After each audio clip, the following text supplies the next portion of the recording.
Hello and welcome to AAC 5-Minute University. In this video, you can learn about accepting all methods of communication.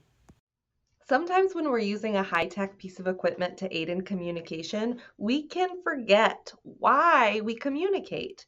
So, why do we communicate? We communicate for lots of reasons, including to ask for what we need, to connect with others, and to share our feelings, even the not so nice ones. Communication is not equal to compliance. We want to use the AAC system in order to connect with our AAC users, to get to know them better, and for them to get to know us better.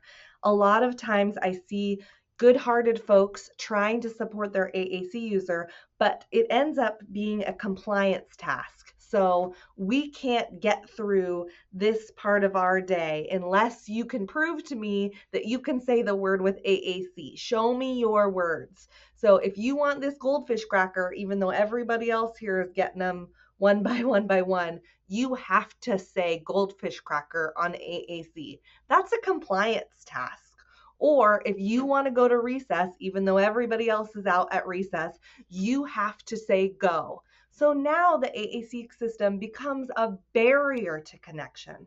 And I just want to remind you, communication is not a task to check off or a hoop to jump through.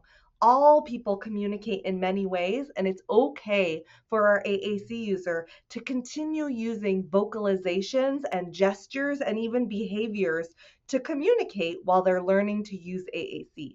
I'd love to help us get out of the habit of saying, use your words. And I just want to give you a little example. So if I'm sitting at the breakfast bar in my house eating a bowl of cereal and my mouth is full of cereal and my husband is sitting on the couch scrolling through his phone and I see the cat arch up and put her claws into the couch, I might say, to my husband.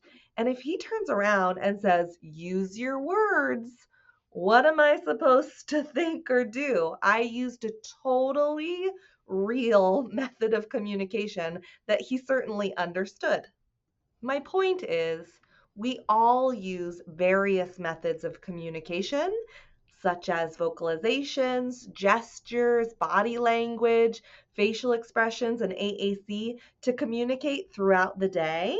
And if your AAC user is using a method of communication that you don't quite understand, it's important to acknowledge their communication and then model it back to them. So say in the case of the cat scenario, they said, you might say, I think you said, stop, cats. And then model it on the AAC. Get the AAC out and say, stop, cats. That way they have a more reliable method to communicate it the next time in case somebody doesn't understand their vocalizations or gestures. Just remember, it's not your job to correct them. It's your job to connect with them. You can show your AAC user that you're listening, even if you didn't quite understand what they were trying to say, and you can help them grow by modeling on AAC and showing them a more reliable way to communicate it in the future. So your goal is to try to understand what they're communicating, even if it's with vocalizations and gestures and behaviors. Respond to them, showing them that you're trying to understand, and then model it back to them, even if you're just using one word on AAC. Thanks so much. Come back again and learn some more.